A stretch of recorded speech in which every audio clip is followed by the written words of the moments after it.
கன்னியாகுமரி முதல் காஷ்மீர் செல்லும் சாலை ஒரு புறம், வானையே தாங்கி பிடிக்கும் விதமாக உயர்ந்து நிற்கும் மலைகள் மறுபுறம், பள்ளத்தாக்குகள், பெருக்கெடுக்கும் ஆறுகள், அதை தடுத்து தேக்கும் அணை என கிருஷ்ணகிரி நகரம் பலவகை சுவாரஸ்யங்கள் கலந்த ஒரு அற்புதம். ஆதிகாலம் தொட்டே இங்கு மனிதர்கள் வாழ்ந்து வந்ததற்கான சான்றுகள் உள்ளன. அகழ்வாராய்ச்சிகள் எடுத்துரைக்கும் செய்தி, இங்கு பல மலை குகைகள் உண்டு. அதில் பழங்கால ஓவியங்களும் கல்கருவிகளும் உள்ளன என்பதுதான். கொங்கு மன்னர்கள் வசம் இருந்த கிருஷ்ணகிரி பின்பு சோழ, பல்லவ, விஜயநகர மன்னர்கள் கைப்பற்ற, அதன் பின்பு மைசூர் உடையார், மதுரை நாயக்கர், பீஜாப்பூர் அரசர்கள் வரை கைமாறி உள்ளது. வடக்கும் தெற்கும் சந்திக்கும் ஒரு போர்க்களம். தென்னகத்து மன்னர்கள் வடக்கே படையெடுக்க, வடநாட்டு மன்னர்கள் தென்னகத்தில் ராஜ்யம் விரிய கிருஷ்ணகிரி ஒரு நுழைவாயிலாக திகழ்ந்துள்ளது. நதியின் போக்கில்தான் சாம்ராஜ்யம் வளர்ந்தன என்பதற்கு தென்பெண்ணையாரும் கிருஷ்ணகிரியும் ஒரு சிறந்த உதாரணம். இந்த நதியின் இரு கரைகளும் பொற்களங்களாக திகழ்ந்தன என்பது வரலாறு நமக்கு சொல்லும் செய்தி. விஜயநகர மன்னர் கிருஷ்ணதேவராயர் ஆட்சி காலத்தில் கட்டப்பட்ட இந்த பிரம்மாண்ட கோட்டை பல வகைகளில் ஒரு அற்புதம். வடக்கு, தெற்கு, மேற்கு, கிழக்கு என்று 4 திசைகளுக்கும் போர்த்திறம் வாய்ந்த கட்டமைப்பு இந்த கோட்டையின் சிறப்பு. உச்சியில் இருப்பதால் கழுகு பார்வை இந்த கோட்டையை காத்த வீரர்களுக்கு இருந்தது என்பது வரலாறு. 17ஆம் நூற்றாண்டில் பிஜாப்பூர் சுல்தான் வசம் வந்த கோட்டை பின்பு மராட்டிய பேரரசர் சிவாஜியால் கைப்பற்றப்பட்டது. மைசூர் உடையார் மன்னர்களுக்காக ஹைதர் அலி போர் தொடுத்து இந்த கோட்டையை தன்வசப்படுத்தினார். பல ராஜதந்திரங்கள், அரசியல் மாற்றங்களை கடந்து ஆங்கிலேயர்கள் போர் தொடுக்க, அப்பொழுது ஆண்ட திப்பு சுல்தான் படைகளிடம் ஒரு ஒப்பந்தம் கையெழுத்தாக இந்த கோட்டை ஆங்கிலேயர்கள் வசம் வந்தது. பேரரசர்கள், சிற்றரசர்கள், ஆங்கிலேயர்கள் என பலரின் நிர்வாக வரைபடத்தின் முக்கிய மைல்கல்லாக திகழ்ந்தது கிருஷ்ணகிரி. கிருஷ்ணகிரிக்கு இந்த தனிச்சிறப்பை ஏற்படுத்தி கொடுத்ததற்கு முக்கிய பங்கு தென்பெண்ணையாற்றை சேரும். நல்ல நீர்வளம் இருந்ததே இங்கு மக்கள் வாழ வழிவகை செய்தது. இங்கு பூ, கனி விளைச்சல் அமோகமாக நடந்தேறியுள்ளது. அது மட்டுமின்றி பலதரப்பட்ட தொழில் முயற்சிகளுக்கு முதல் விதை விதைக்கப்பட்டதும் இங்குதான். மன்னர் காலத்தில் நாணயங்கள் தொடங்கி போர் தளவாடங்கள் வரை இங்கு உற்பத்தி செய்துள்ளன. இப்படி விவசாயம், தொழில், அரசாங்கம் என கிருஷ்ணகிரி வளர்ந்ததற்கு காரணம் தென்பெண்ணையாறு. நீரோட்டமாக மட்டுமல்லாமல் எதிர்காலத்திற்கு ஒரு வழிகாட்டியாக தென்பெண்ணையாறு இருந்து வந்துள்ளாள். கோட்டைகள் இன்று வரலாறு காட்சித்தலங்கள்.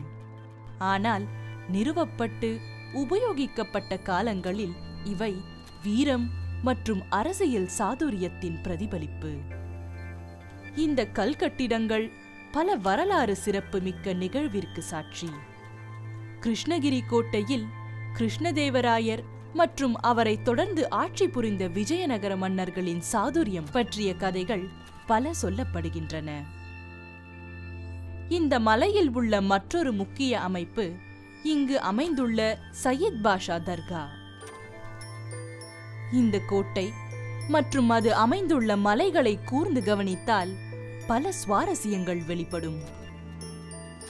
இந்த மலையில் குகைகள் பல இருக்கின்றன. நீண்ட சுரங்கப்பாதைகளும் இருந்துள்ளன. காலப்போக்கில் உபயோகம் இல்லாமல் புதர் மண்டி மண் சரிவுகளில் மூடப்பட்டு விட்டன இந்த குகைகள். புதைந்த குகைகளுடன் மறைந்த வரலாறு பல இருக்கக்கூடும் என்பது ஒரு ஆச்சரியம்.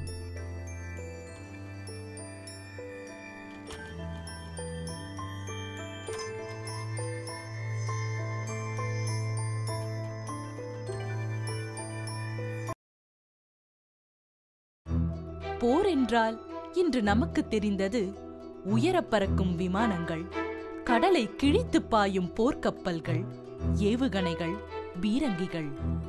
கிருஷ்ணதேவராயரின் காலத்தில் வெடிமருந்து பயன்பாடு இருந்ததில்லை. கற்கள் மற்றும் இரும்பு செம்பு கலந்த ஆயுதங்களைக் கொண்டே போர்க்களங்களில் வீரர்கள் சண்டையிட்டனர். இதை பறைசாற்றும் வகையில் கிருஷ்ணகிரி மலையில் உள்ள பாறைகள் அந்த காலத்தில் போர்க்களத்தில் பயன்படுத்தப்பட்டதற்கான தடங்கள் இன்றும் உள்ளன. கற்களை தேவைக்கேற்றாற்போல் செதுக்கி ஆயுதமாக பயன்படுத்தியுள்ளனர். கொதிக்கும் எண்ணெய், நீர் என்று சண்டையிடும் எதிரிகளை தாக்க பல தினசரி பொருட்களை ஆயுதமாக பயன்படுத்தியுள்ளனர். விஜயநகர மன்னர்களின் காலம் கடந்து பல சாம்ராஜ்யங்கள் வசம் சென்று ஹைதர் அலி மற்றும் திப்பு சுல்தான் வசம் வந்த பின்புதான் இந்த கோட்டையில் பீரங்கிகள், வெடிகுண்டுகள் பயன்பாட்டிற்கு வந்துள்ளன. இராணுவ தளவாடங்கள் மாறியதனால் கோட்டையின் அமைப்பிலும் அதன் வெளிவட்ட பாதுகாப்பிலும் சில மாற்றங்கள் செய்யப்பட்டுள்ளன. அது மட்டுமின்றி காலங்கள் கடந்து ஸ்திரமாக இன்றும் இந்த கோட்டை நிற்பதற்கு முக்கிய காரணம் இந்த கோட்டையின் அமைப்பிற்கு பலம் சேர்க்கும் விதத்தில் இதை கைப்பற்றிய மன்னர்கள் செய்த வேலைப்பாடுகள்தான். இத்தனை நூற்றாண்டுகள் கடந்தும் இந்த கோட்டை இன்றும் கம்பீரமாக ஓங்கி நிற்பதன் ரகசியம் அதன் விஜயநகர மன்னர்கள் மற்றும் அதை தொடர்ந்து வந்த அரசர்கள் எடுத்துக்கொண்ட அக்கறை. இன்று சிமெண்ட் பயன்படுத்தி நாம் கட்டும் கட்டிடங்களுக்கும் அன்று கற்களை பயன்படுத்தி நிறுவப்பெற்ற பழங்கால பிரம்மாண்டங்களுக்கும் பல அமைப்பு சார்ந்த வித்தியாசங்கள் உண்டு. கற்களில் துளையிட்டு மேல் நிற்கும் கற்களில் நீட்டு வாக்கில் செதுக்கி அதை இந்த துளைக்குள் இறக்கி அதன் பின் சுண்ணாம்பு கலந்து ஒரு ஒன்றிருக்கும் முறை கட்டிடக்கலையில் அறிமுகப்படுத்தப்பட்டது. இந்த கோட்டை உள்ள மலையில் நின்று சுற்றி பார்த்தால் ஒரு புறம் வளைந்தோடும் தென்பெண்ணையாறு, மறுபுறம் வேகமாக வளர்ந்து வரும் கிருஷ்ணகிரி நகரம். நீர் இருக்க வளர்ச்சி சாத்தியம் என்பதற்கு இதுவும் ஒரு சான்று. நீரை மறந்தது இன்றைய வளர்ச்சி என்பதும் தெள்ளந்தெளிவாக வெளிப்படுகிறது. கிருஷ்ணகிரி நகரின் கோட்டை ஒரு புறம் இருக்க அதன் மற்றொரு கட்டிட அடையாளம் இங்கு தென்பெண்ணையாற்றின் மீது நிறுவப்பட்டுள்ள கிருஷ்ணகிரி அணை. தமிழக நீர்த்தேக்கங்களில் மிக முக்கியமான ஒன்று கிருஷ்ணகிரி அணை. முதலமைச்சர் காமராஜர் காலத்தில் கட்டப்பட்ட ஒரு முக்கிய அணை கிருஷ்ணகிரி நீர்த்தேக்க அணை. தென்பெண்ணையாற்றின் குறுக்கே சுமார் 990 மீட்டர் நீளமும் அஸ்திவாரத்திற்கு மேல் சுமார் 30 மீட்டர் உயரமும் கொண்ட இந்த அணையின் மொத்த நீர்த்தேக்கம் 500 TMC. கிருஷ்ணகிரி மாவட்டத்தில் விவசாயம் மற்றும் குடிநீர் தேவைகளை பூர்த்தி செய்யும் விதத்தில் இந்த அணை நிறுவப்பட்டது. மற்ற அணைகளுக்கும் இதற்கும் பொறியியல் வேறுபாடுகள் என எதுவும் இல்லை. ஆனால் நீர்வரத்து பங்கிடுதலில் கிருஷ்ணகிரி அணைக்கு சிறப்புகள் உண்டு. கிருஷ்ணகிரி ரிசர்வாயர் காமராஜர் பீரியடில் கட்ட டேம் இது one of the prestigious project. இது முதல்ல இது நான் சொன்னேன் ஒரு அணைக்கட்டு இருந்தது. இந்த இடத்த அந்த அணைக்கட்டை எடுத்துட்டு இந்த டேமை கன்ஸ்ட்ரக்ட் பண்ணி ஒரிஜினலாக 3000 ஹெக்டருக்கு பாசனத்துக்கு தான் அது இது பண்ணியிருந்தது. அதுக்கு கீழே தான் நெடுங்கல் அணைக்கட்டு. இந்த அணைக்கட்டு வந்து 1800லேயே அப்போவே கட்டி முடிச்சது. அதுலேருந்து தான் அந்த பார்கூர் டேங்க். அப்போ என்ன பண்ணாங்க, இந்த பார்கூர் டேங்கு கொடுக்க வேண்டிய ஸ்டோரேஜை எப்போதுமே கிருஷ்ணகிரியில் வச்சுருப்பாங்க. இது south west monsoon period, June to September. இது 800 mm ரெயின்ஃபால்னால் கிட்டத்தட்ட ஒரு 600 mm. அதில் நார்த் ஈஸ்ட் அவ்வளோவா வராது கிருஷ்ணகிரி. சவுத் வெஸ்ட்டில் it is more active. South west monsoon எப்போதுமே இந்தியாவில் பார்த்தோம்னா ஃபெயிலியர் ஆகும். என்ன டிபார்ச்சர் ஃப்ரம் நார்மல் தான். இந்த நார்த் ஈஸ்ட் மாதிரி 0 ஃபெயிலியர் ஆகாது. இப்போ 2017 எழுதுனா ஒரு இடத்துலேயே பெய்யலையே. கோயம்புத்தூர்லேருந்து கன்னியாகுமரி வரை ஒரு இடத்துல மழை பெய்யலையே. அந்த மாதிரி சவுத் வெஸ்ட் மான்சூன் பெய்யல ஆகுது. அதோட average value it will depart. Still it will have some rain. Krishnagiri உடைய திறந்து விடுவாங்க இல்லையா சர்ப்ளஸ், அது அடுத்து நேராக ரிவரில் கீழே சாத்தனூர் தான் போகும். வேஸ்ட் ஆகும்.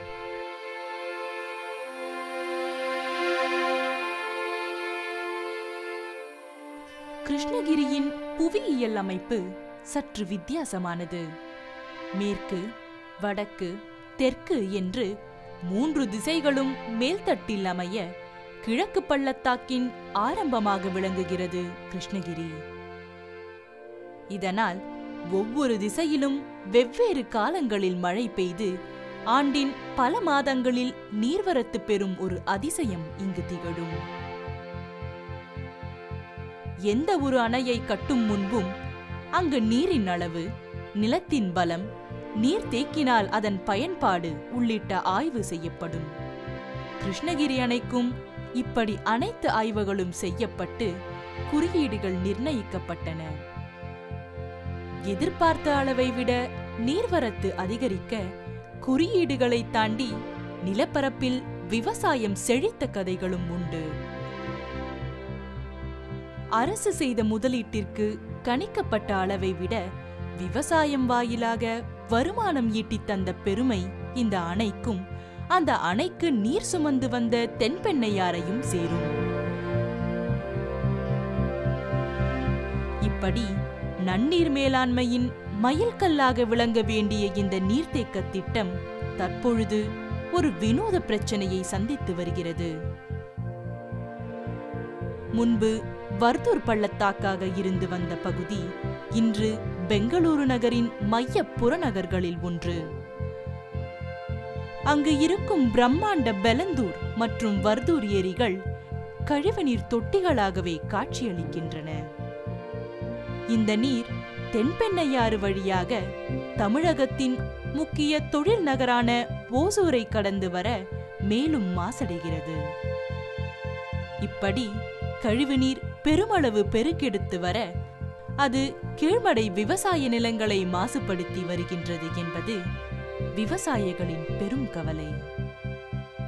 ஒருபுறம் அண்டை மாநிலம் நீர் திறக்காதா என்ற ஆவலுடன் காத்திருக்கும் தமிழகத்தில் தென்பெண்ணையாற்றில் அண்டை மாநிலம் பகிரும் நீரின் தரம் பெரும் சர்ச்சையை ஏற்படுத்தி வருகிறது. திட்டமிடாத நகரமயமாக்கல், மாசு கட்டுப்பாட்டு வாரியத்தின் அலட்சியம், தொழிற்சாலைகளின் மெத்தனம் என்று இந்நதியின் அவல நிலைக்கு பொறுப்பேற்க வேண்டியவர்கள் பலர்.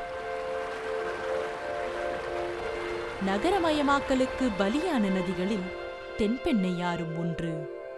சுத்திகரிக்கப்படாத பெங்களூரின் கழிவு நீரை மறுசுழற்சி செய்தால் அந்நகரின் இயற்கை பொக்கிஷங்களாக பெலந்தூர், வர்தூர் ஏரிகள் உயிர் பெறுவது மட்டும் இன்றி கீழ்மடை தென்பெண்ணையாறும் நல்லபடி ஓடி மீண்டும் விவசாயம் செழிக்க உதவும்.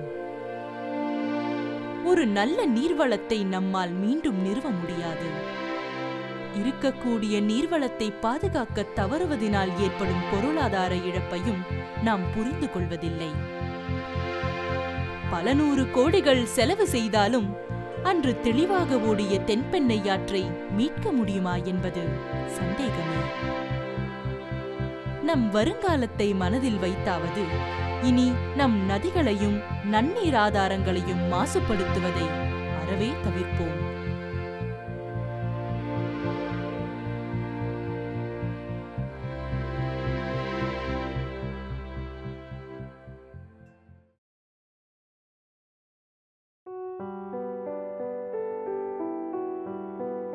கிருஷ்ணகிரி அணையில் இருந்து கீழ்நோக்கி பாயும் தென்பெண்ணையாறில் நாம் வந்தடையும் அடுத்த ஊர் காவேரிப்பட்டினம். சேலம் மாம்பழம் என்றுதான் நம்மில் பலருக்கு பரிச்சயம். காவேரிப்பட்டினத்தின் மாங்கனிகளுக்கென்றே ஒரு தனி முக்கியத்துவம் உண்டு. மாம்பழத்தை சார்ந்த தொழில் இங்கு உள்ளூர் மட்டுமின்றி தமிழகத்தின் பொருளாதாரத்திற்கும் முக்கியம். மாம்பழ விற்பனை, மாம்பழ சாறு என பல நிறுவனங்கள் இங்கு செயல்பட்டுக் கொண்டிருக்கின்றன. மாம்பழம் பெருமளவு விளைச்சலுக்கு இங்கு உள்ள நீராதாரங்கள் முக்கியமாகின்றன. இந்த பகுதிகள் பச்சை கம்பளம் விரித்தால் போல் மரங்கள், வயல்வேலிகள் என்று காட்சியளிக்கின்றது. இதற்கு முக்கிய காரணம் தென்பெண்ணையாறின் நீர்தான். சுற்றிலும் மலைகள், சின்னஞ்சிறிய குன்றுகள், மேடு, பள்ளத்தாக்கு என்று ஒரு கசக்கி எறிந்த காகிதம் போன்ற நிலப்பரப்பு இந்த பகுதி. இப்படி குன்றும் பள்ளத்தாக்குகளாகவும் இந்த பகுதி இருக்க, ஒரு கிராமத்தில் அதிக நீரும் சற்றை கடந்து சென்றால் அருகில் இருக்கும் அடுத்த கிராமத்தில் நீரில்லாத நிலைமையும் உள்ளது ஒரு வினோதம். மாம்பழம் மட்டுமின்றி பால் பண்ணைகளும் இங்கு அதிகம். ஸ்ரீவில்லிபுத்தூர் பால்கோவா எந்த அளவிற்கு பிரபலமோ அதற்கு சற்றும் சளைத்ததல்ல காவேரிப்பட்டினம் பால்கோவா என்று பெருமைப்பட்டுக் கொள்கின்றனர் உள்ளூர்வாசிகள். நல்ல நீராதாரம் இருப்பதனாலேயே இங்கு மாம்பழ விளைச்சல், மாட்டுத் தீவனம் மற்றும் அதனால் பால் உற்பத்தி பெருமளவு சாத்தியமாகிறது. சுற்றுச்சூழல் பாதிப்பு மற்றும் நீராதாரங்கள் அழிந்து வருவது உலகெங்கும் நடப்பது போன்றேதான் இங்கும். தொடர்ந்து சிறு குறு தொழில்கள் செய்து வந்த இப்பகுதிகளில் இன்று பெருமளவு மாசு ஏற்பட்டுள்ளது. தென்பெண்ணையாற்றை காவேரிப்பட்டினத்தில் பார்க்கும் பொழுது இது சென்னையில் கூவத்திற்கு இருக்கும் நிலை, கோவையில் நொய்யலுக்கு இருக்கும் நிலை என்றுதான் எண்ணத் தோன்றுகிறது. காவேரிப்பட்டினத்தில் இருந்து கீழ்நோக்கி பாயும் தென்பெண்ணையாற்றில் நாம் தெரிந்து கொள்ள வேண்டிய அடுத்த முக்கிய பகுதி நெடுங்கல் அணை. காவேரிப்பட்டினம் நகரில் இருந்து சுமார் 7 கிலோமீட்டர் தொலைவில் அமைந்துள்ள இந்த அணையில் இருந்து ஒரு கிளை வாய்க்கால் பிரிந்து பாரூர் ஏரியை சென்றடைகிறது. இந்த பாரூர் ஏரி தமிழகத்தின் 5 பெரிய ஏரிகளில் ஒன்று. இது ஒரு பெரிய மத்திய நீர்த்தேக்கமாகவும் இதை சுற்றி விளங்காமுடி, மருதேரி போன்றவை இணை நீர்த்தேக்கங்களாகவும் செயல்படுகின்றன. பாரூர் ஏரி சுமார் 700 ஏக்கர் வரை நீர்பிடிப்பு கொண்டதாக திகழ்கிறது. இதன் நீரை சார்ந்து 3000 ஏக்கருக்கு மேற்பட்ட நிலப்பரப்பில் விவசாயம் செய்து வருகின்றனர். விவசாயத்திற்கு மட்டுமின்றி ஒரு முக்கிய மீன் ஆதாரமாகவும் விளங்குகிறது இந்த ஏரி. இந்த ஏரியில் மீன் குத்தகை 2013ஆம் ஆண்டு சுமார் 1,60,00,000 ரூபாய்க்கு எடுக்கப்பட்டது. கிருஷ்ணகிரி மாவட்டத்தின் தென்கிழக்கு பகுதியின் பொருளாதாரத்திற்கு விவசாயம், மீன் என்று வலு சேர்த்து வருவது இந்த ஏரியின் சிறப்பு. நீர் மேலாண்மையின் பல அடுக்கு திட்டமிடுதலுக்கு இது ஒரு சிறந்த உதாரணம்.